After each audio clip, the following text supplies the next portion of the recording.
નમસ્તે, હું Mittal Kotecha Shah, joint executive trustee, project life અને vice chairperson of Indian Yoga association Gujarat chapter આપ સર્વને આંતરરાષ્ટ્રીય ડે નિમિત્તે શુભેચ્છા પાઠવું છું અને આશા રાખું છું કે આપના અને આપના પરિવારનું જીવન સ્વસ્થ્ય અને તંદુરસ્તમય રહે. મિત્રો, આપ સર્વે જાણો છો કે આપણે છેલ્લા 1.5 વર્ષથી કોરોના મહામારી સામે લડી રહ્યા છે અને આપણને ખબર પણ નથી કે આ મહામારીનો ક્યારે અંત આવશે. જગતભરના વૈજ્ઞાનિકો એમની પાછળ લાગી રહ્યા છે અને કોરોના મહામારીનો અંત લાવવા પ્રયત્ન કરી રહ્યા છે. પણ રોજબરોજ અને જે પરિસ્થિતિમાંથી આપણે પસાર થઈ રહ્યા છીએ તો આપણને લાગે છે કે આ કોરોના મહામારીનો અંત તુરંતમાં આવશે નહીં અને કેટલો સમય લંબાશે એની પણ આપણને ખબર નથી. તો મિત્રો, આવા સમયમાં આપણી જવાબદારી શું છે?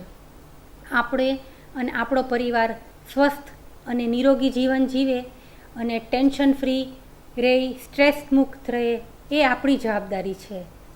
તો એના માટેના આપણે શું કરશું? તો છેલ્લા 1.5 વર્ષથી આપણે જોઈએ છીએ કે અનેક ડૉક્ટર્સ, ભારતના ડૉક્ટર્સ, વિશ્વના ડૉક્ટરો યોગને ખૂબ જ મહત્ત્વ આપી રહ્યા છે. યોગ કરવાથી આપણે સ્ટ્રેસ ફ્રી જીવન જીવી શકીએ છીએ અને આ પરિસ્થિતિમાં ઘણા લોકો માનસિક શારીરિક તબિયતનો ભોગ બન્યા છે. તો યોગ આપણને તંદુરસ્ત જીવન જીવવામાં મદદરૂપ કરે છે.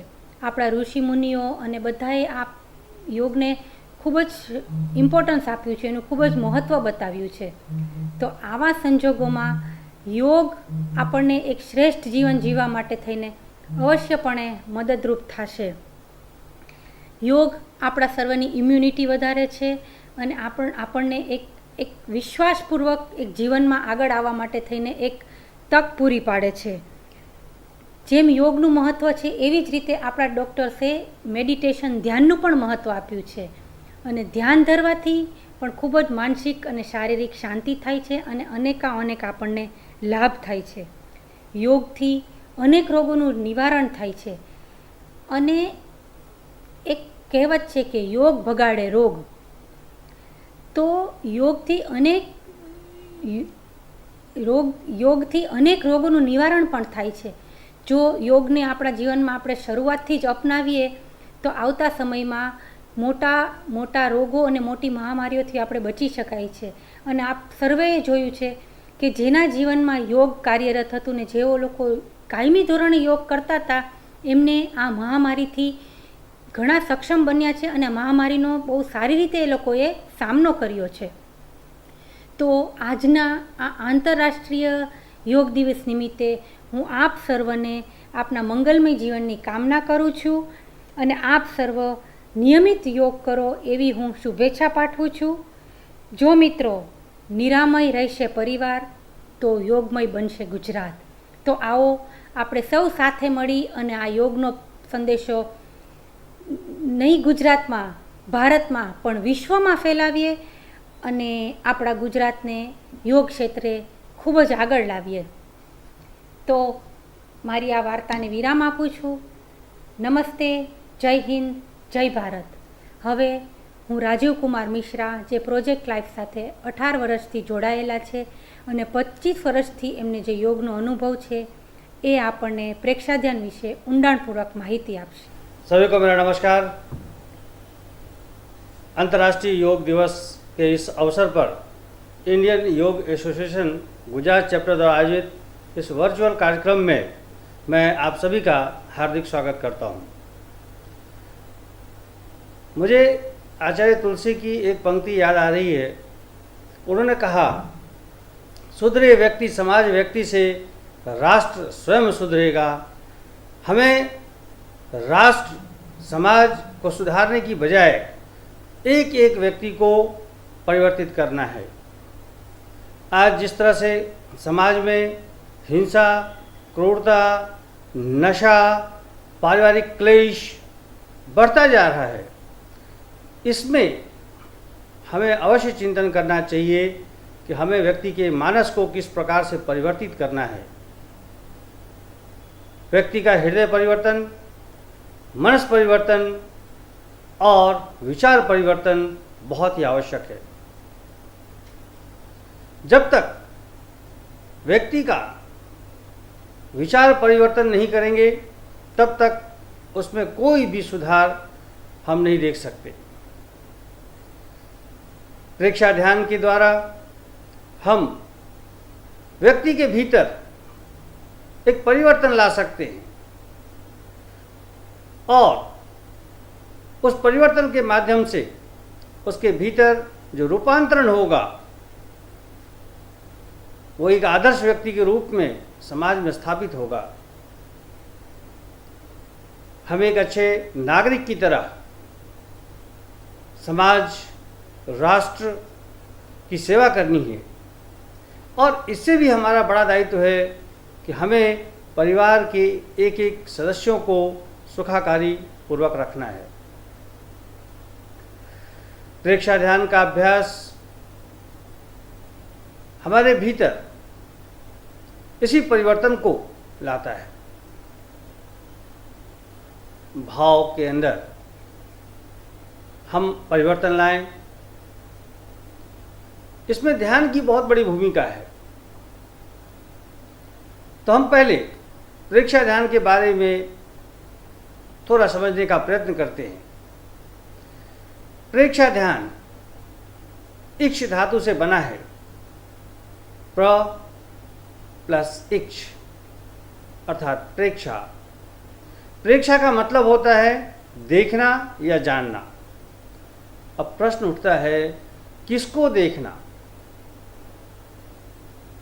यहाँ पर कहा गया है कि आत्मा के द्वारा आत्मा को देखना, स्वयं के द्वारा स्वयं को जानना। जब तक हम अपने भीतर अपने स्वयं के बारे में नहीं जानेंगे तब तक ध्यान घटित नहीं होगा। प्रेक्षा ध्यान की उपसंपदाओं की बात की गई है। यहाँ पर 5 उपसंपदाओं की चर्या की बात हम करना चाहेंगे। पहला है भाव क्रिया अर्थात वर्तमान क्षण में रहने की कला। व्यक्ति या तो भूतकाल की यादों में रहता है या भविष्य की कल्पनाओं में खोया रहता है, वर्तमान क्षण में वो समय व्यतीत नहीं करता, अर्थात वो वर्तमान में नहीं होता। ध्यान हमें वर्तमान क्षण में रहने की कला सिखाता है। To live in the present time is called meditation. वर्तमान क्षण में रहने की जो कला है वही ध्यान है। प्रत्येक कार्य को जानते हुए करना, सजगता पूर्वक करना, यही ध्यान है। आपने देखा होगा या अनुभव किया होगा कि जब हम कोई एक क्रिया कर रहे होते तो इस क्रिया में हमारा पूरा ध्यान नहीं होता। हमारे मन में अलग अलग विचार चलते रहते हैं, लेकिन हमें उन विचारों को हटाते हुए केवल वर्तमान क्षण में रहने की कोशिश करनी है और ये तभी संभव है जब हम ध्यान का अभ्यास करें। दूसरा है प्रतिक्रिया विरति। प्रतिक्रिया मतलब रिएक्शन नहीं करना, प्रतिक्रिया नहीं करनी, समभाव में रहना। समभाव की स्थिति ये तभी संभव है जब हम ध्यान का गहरा अभ्यास करेंगे। तीसरा है मैत्री भाव। प्रत्येक प्राणी के प्रति हमारा भाव मैत्री का होना चाहिए और हम मैत्री भाव अपने भीतर बनाए रखें। मित भाषण और मिताहार अर्थात मिताहार का मतलब आवश्यकता से कम भोजन ग्रहण करना। यदि हम अपने पेट को एक गोलाकार स्थिति में मानते हैं तो ऐसा कहा जाता है कि उसका आधा भाग आप भोजन से भर लें, अन्न से भर लें, एक भाग आप जल से भर लें और एक भाग आप खाली रखें, जिससे आपका पाचन तंत्र एकदम सुव्यवस्थित रहेगा। और उसके बाद आता है मित भाषण, अर्थात कम बोलना। जितना हो सके उतना कम बोलने की कोशिश करना। जब हम बोलते हैं तो उससे हमारी शक्ति क्षीण होती है, शक्ति का व्यय होता है, और जब हम मौन का पालन करते हैं तो उससे हमारी ऊर्जा संचित होती है। ध्यान में हम हमारी ऊर्जा को संचित करते हैं। बहुत अच्छा कहा है कि वाणी ने कहा बह गया, मौन ने कहा रह गया। अगर हम मौन का अभ्यास करें तो ध्यान स्वयं घटित होने लगता है। इन 5 उपसंपदा की चर्याओं के साथ प्रेक्षा ध्यान का अब अभ्यास, उसके बारे में मैं आपको बताना चाहूँगा।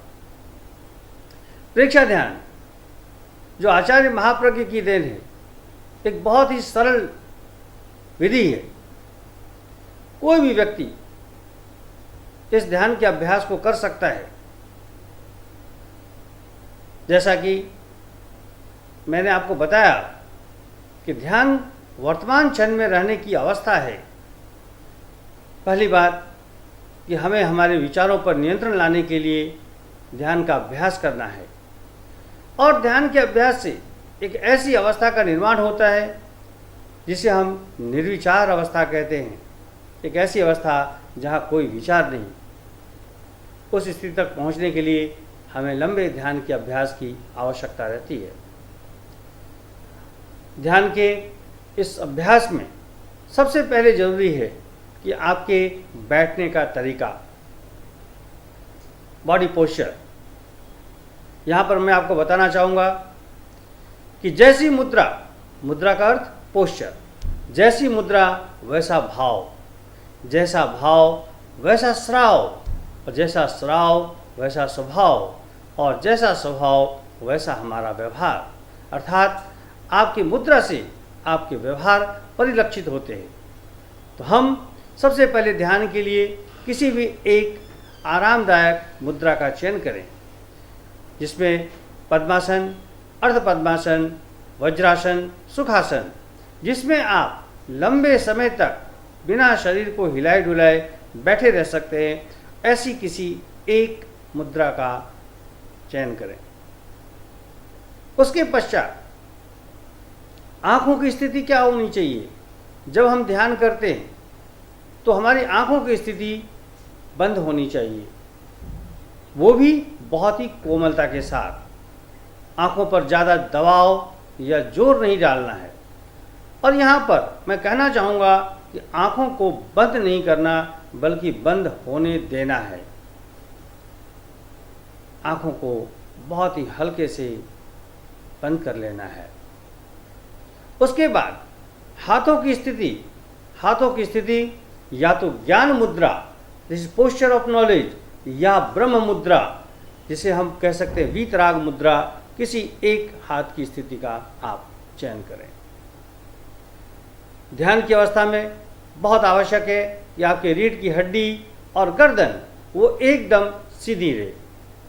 कई लोग ध्यान करते करते झुक जाते हैं, लेकिन इसका संबंध हमारी चेतना से है, हमारी सुषुम्ना नाड़ी से है।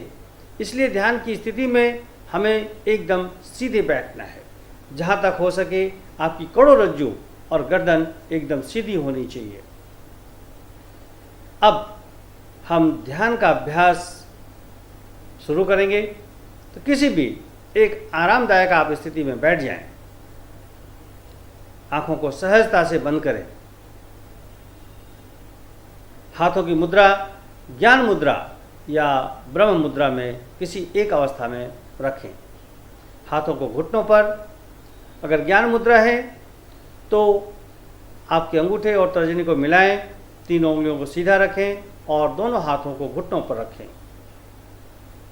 और यदि ब्रह्म मुद्रा है या वीतराग मुद्रा है तो दाहिना हाथ ऊपर, बायां हाथ नीचे और दोनों हाथ नाभि के पास।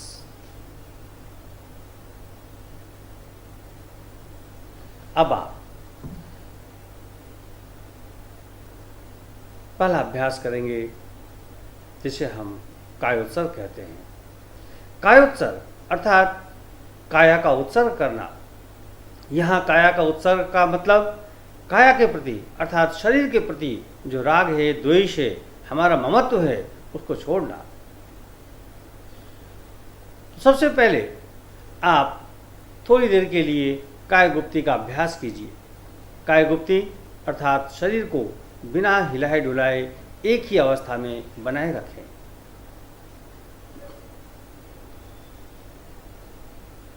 एक प्रतिमा की भांति, जस्ट लाइक ए स्टेच्यू, एक मूर्ति की भांति शरीर को बिना हिलाए डुलाए बनाए रखने का प्रयत्न करें।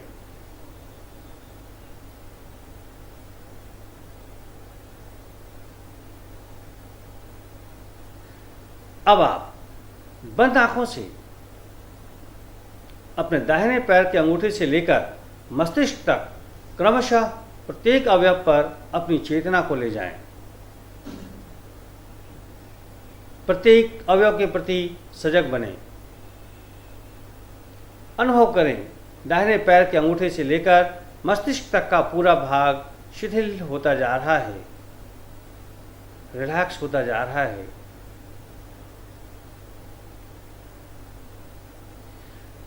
बंद आंखों से अर्थात अपने अंतःचक्षु से अपने चेतना के द्वारा दाहिने पैर के अंगूठे से लेकर मस्तिष्क तक क्रमशः एक एक अवयव को देखते जाइए। शिथिलता का सुझाव दें और शिथिलता का अनुभव करें।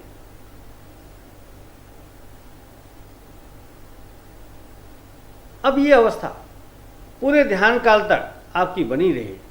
शरीर में कोई हलचल नहीं, पूरी जागरूकता, कंप्लीट अवेयरनेस, पूरी सजगता। अब आप ध्यान का दूसरा चरण करेंगे जिसका नाम है अंतर यात्रा, इंटरनल ट्रिप। अब आप अपनी चेतना, अपने चित्त को शक्ति केंद्र पर ले जाएं और चित्त को शक्ति केंद्र से ऊपर ज्ञान केंद्र तक ले जाएं और शक्ति केंद्र से ज्ञान केंद्र के बीच होने वाले कंपन, प्रकंपन, स्पंदनों का अनुभव करें। उसी तरह ज्ञान केंद्र से लेकर शक्ति केंद्र तक अपनी चित्त की यात्रा करें। अनुभव करें वहाँ होने वाले कंपन, प्रकंपन, स्पंदनों का।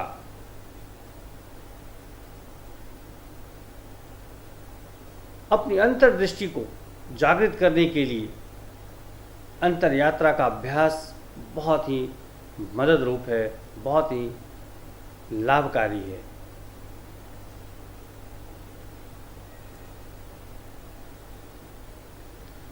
अब आप अनुभव कर रहे हैं शक्ति केंद्र से ज्ञान केंद्र तक और ज्ञान केंद्र से शक्ति केंद्र तक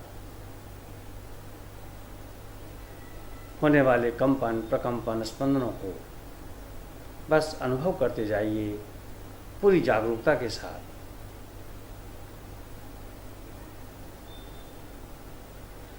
अब हम ध्यान का अगला अभ्यास करेंगे जिसे हम दीर्घ श्वास परीक्षा कहते हैं।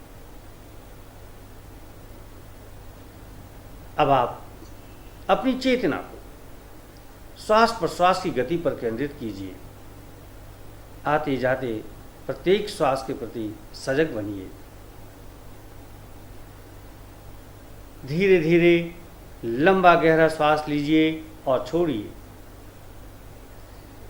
यह अनुभव कीजिए कि जब आप श्वास लेते हैं तो आपके पेट की मांसपेशियां फूलती है और जब आप श्वास छोड़ते हैं तो आपके पेट की मांसपेशियां सिकुड़ती है। पेट की मांसपेशियों के फूलने और सिकुड़ने का अनुभव कीजिए।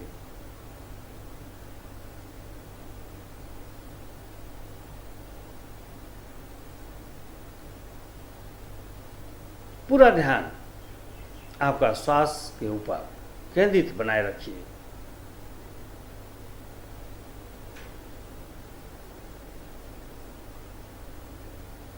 अब इस अभ्यास के बाद हम अगला अभ्यास करेंगे जिसका नाम है ज्योति केंद्र प्रेक्षा, ललाट का मध्य भाग जिसे ज्योति केंद्र कहते हैं, यहाँ पर ध्यान का अभ्यास करना। बंद आंखों से पूर्णिमा के चांद की कल्पना कीजिए।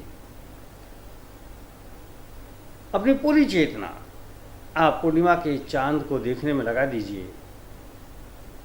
मानसिक रूप से पूर्णिमा के चांद की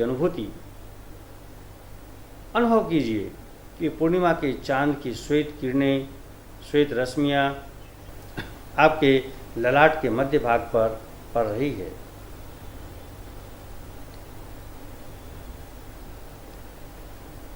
ललाट के मध्य भाग पर पूर्णिमा के चांद की श्वेत किरणों का अनुभव कीजिए। थोड़ी देर पश्चात आप ये अनुभव कीजिए कि आपका पूरा ललाट श्वेत रंग के परमाणुओं से भर गया है। श्वेत रंग की किरणें ललाट के पूरे भाग में भर गई है।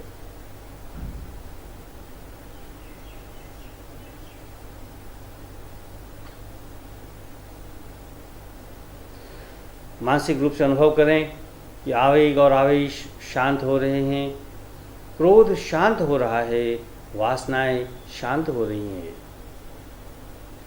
इस शब्दावली का आप उच्चारण करते रहें। मानसिक रूप से इस शब्दावली का उच्चारण करें। क्रोध शांत हो रहा है, आवेग और आवेश शांत हो रहे हैं, वासनाएं शांत हो रही है।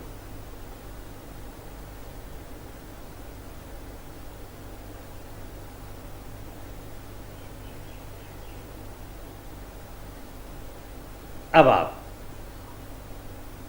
इस ध्यान के अभ्यास से बाहर निकलने के लिए पुनः अपनी चेतना श्वास प्रश्वास की गति पर केंद्रित कीजिए।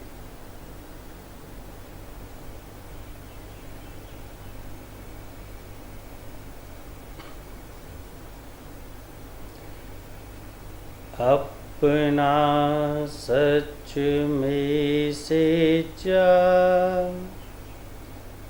मैं तिम भुए सुकपय, अर्थात स्वयं सत्य खोजें, सबके साथ मैत्री करें।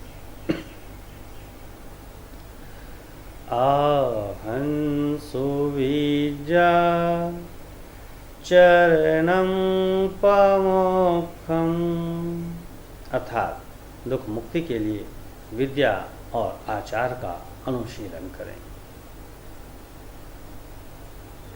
धीरे धीरे दोनों हथेलियों को आपस में रगड़ते हुए पलक बंद आंखों पर लगाएं। चेहरे का स्पर्श करते हुए अब आप अपनी आंखों को खोल सकते हैं। अब आप आराम से बैठ जाएं। अभी आपने प्रेक्षा ध्यान का अभ्यास किया। आज के समय में प्रेक्षा ध्यान की प्रासंगिकता इसीलिए बढ़ जाती है क्योंकि आज का हर व्यक्ति मानसिक रूप से अनेकानेक समस्याओं से त्रस्त है। चिंता, तनाव, क्रोध, उद्वेग, मानसिक असंतुलन, ऐसे कई सारी चीज़ें हैं जो व्यक्ति को परेशान करती है। और अगर एक व्यक्ति चिंतित रहता है तो उसका असर उसके पारिवारिक जीवन पर पड़ता है, इसमें कोई शंका नहीं। परिवार के दूसरे लोगों पर उसका प्रभाव होता है। तो जरूरत है कि हमें चिंता मुक्त रहने की, तनाव मुक्त रहने की, व्याधि मुक्त रहने की, और ये सभी तभी संभव है जब हम योग को अपने जीवन का एक अभिन्न अंग बनाएं। यह मैं कहना चाहूँगा कि स्वस्थ रहना और बीमार रहना ये दोनों आपके हाथ में है। अगर आप स्वस्थ रहना चाहते हैं तो नियमित रूप से आप 1 घंटे आसन, प्राणायाम और ध्यान का अभ्यास करें। योग के नियमों का पालन करें, आप देखेंगे कि इससे आपको बहुत लाभ होता है। एक व्यक्ति जब स्वस्थ होता है तो एक पूरा परिवार स्वस्थ होता है, समाज स्वस्थ होता है और राष्ट्र जो है वो स्वस्थ होता है। प्रत्येक व्यक्ति को स्वस्थ रहना ये उसका मूल कर्तव्य है। हम अपने स्वास्थ्य को इग्नोर नहीं कर सकते। इस भागदौड़ भरी जिंदगी में हमारे पास सब कुछ हासिल करने के लिए है, लेकिन हमारे पास एक ही चीज़ नहीं है, वो है वक्त जो हम अपने स्वास्थ्य के ऊपर खर्च कर सकें। आधे घंटे का वक्त, 1 घंटे का वक्त अगर अपने स्वास्थ्य को ठीक रखने में लगाया जाए तो लंबे समय के बाद इसका परिणाम बहुत ही सुखद प्राप्त होता है। परिवार के एक एक सदस्यों को स्वस्थ रखना ये हर एक परिवार के मुखिया का दायित्व है और ये तभी संभव होगा जब हम उनको स्वास्थ्य के महत्व के बारे में बताएं। इस कोरोना महामारी के दौरान लगभग सभी लोगों ने स्वास्थ्य के महत्व को समझा, स्वास्थ्य के प्रति जागरूक हुए, खान पान के प्रति जागरूक हुए, दैनिक जीवनचर्या में बहुत सारे उन्होंने परिवर्तन किए। लेकिन ज़रूरत है इन चीज़ों को बनाए रखने की। जब परिवार का हर एक व्यक्ति स्वस्थ रहता है तो उस परिवार में आनंद ही आनंद आप देख सकते हैं। लेकिन जब कोई परिवार का व्यक्ति बीमार हो, रुग्ण हो, तो आप उस परिवार की स्थिति को देखें, पूरा परिवार उनके पीछे लगा रहता है, किसी तरह उनको स्वास्थ्य प्राप्त हो इसके लिए कोशिश करते रहते हैं। तो बेहतर है कि योग को हम अपने जीवन में स्थान दें और स्वास्थ्य का रक्षण करें। A healthy body has a healthy mind. एक स्वस्थ शरीर में ही एक स्वस्थ मन का वास होता है। और अगर हम शरीर से स्वस्थ हैं और मन से बीमार हैं तो भी ये अच्छे स्वास्थ्य की निशानी नहीं है। हमें शरीर से, मन से स्वस्थ बने रहना है। न केवल हमें स्वयं को स्वस्थ रहना है, अपितु हमें परिवार के हर एक सदस्यों को स्वस्थ बनाए रखना है। और जब आप योग को जीवन में महत्व देंगे, नियमित रूप से आसनों का अभ्यास, प्राणायाम का अभ्यास और ध्यान का अभ्यास पूरे परिवार के लोग एक साथ बैठ के करेंगे तो एक अद्भुत वातावरण, अद्भुत आनंद, अलौकिक आनंद सभी को प्राप्त होगा।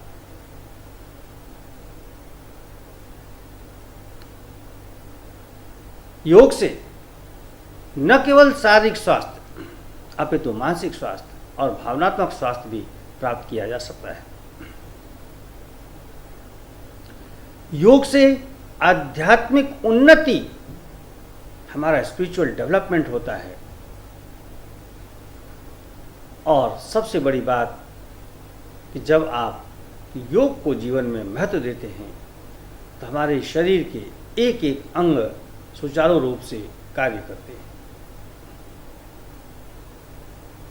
इंडियन योग एसोसिएशन गुजरात चैप्टर द्वारा आयोजित इस श्रृंखला में जो थीम है वो है निरोगीमय परिवार, अर्थात निरामय परिवार, योगमय गुजरात।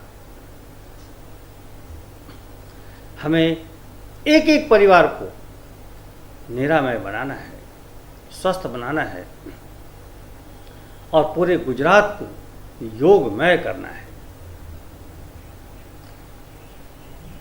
योग के प्रति लोगों में काफ़ी जागरूकता आई है और पिछले कुछ वर्षों में लोगों ने योग को अंगीकार किया है। योग के द्वारा अपने शारीरिक, मानसिक, भावनात्मक बहुत सारी तकलीफों को उन्होंने दूर किया है। यहाँ एक बात और कहना चाहूँगा कि योग केवल बीमारी से बचने के लिए नहीं है। कोई बीमारी हो, कोई तकलीफ हो, उसके पश्चात हम योग को शुरू करें, इसका निदान स्वरूप है। लेकिन यहाँ पर यह बात ध्यान देने की है कि शरीर व्याधि मुक्त रहे, रोग मुक्त रहे, इसके लिए योग को हमें प्रारंभ से ही, शुरू से ही महत्व देना चाहिए। जब हम स्वस्थ हैं उस समय से योग किया जाए तो बहुत लंबे लंबे समय तक हम स्वास्थ्य की अनुभूति कर सकते हैं।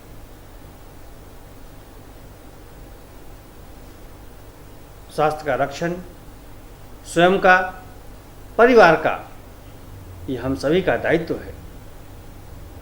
तो आइए हम सभी विश्व योग दिवस के इस शुभ अवसर पर ये प्रतिज्ञा करें, ये प्रण करें कि योग को हम अपने दैनिक जीवन का एक अंग बनाएं और नियमित रूप से योग का अभ्यास कर अपने स्वयं के स्वास्थ्य का, अपने परिवार के स्वास्थ्य का हम रक्षण करें। योग जब आप करेंगे तब उसके लाभों को आप अनुभव कर सकते हैं। योग अनुभूति का विषय है, योग वर्णन का विषय नहीं है, योग व्याख्या की विषय नहीं है।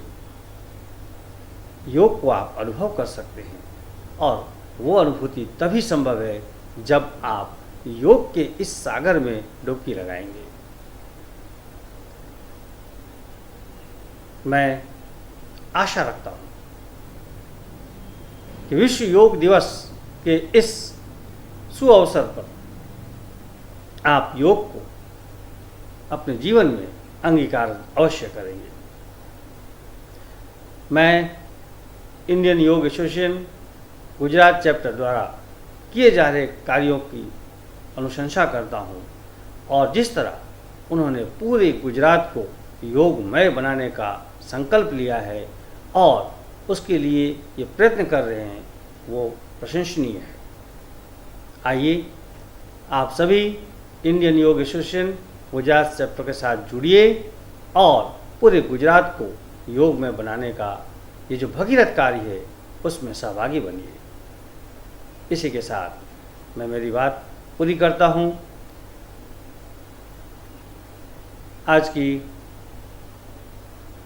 आज का ये दिन आप सबके लिए शुभ और मंगलमय हो। इन्हीं शुभ भावनाओं के साथ सभी को मेरा प्रणाम, नमस्कार, अस्तु।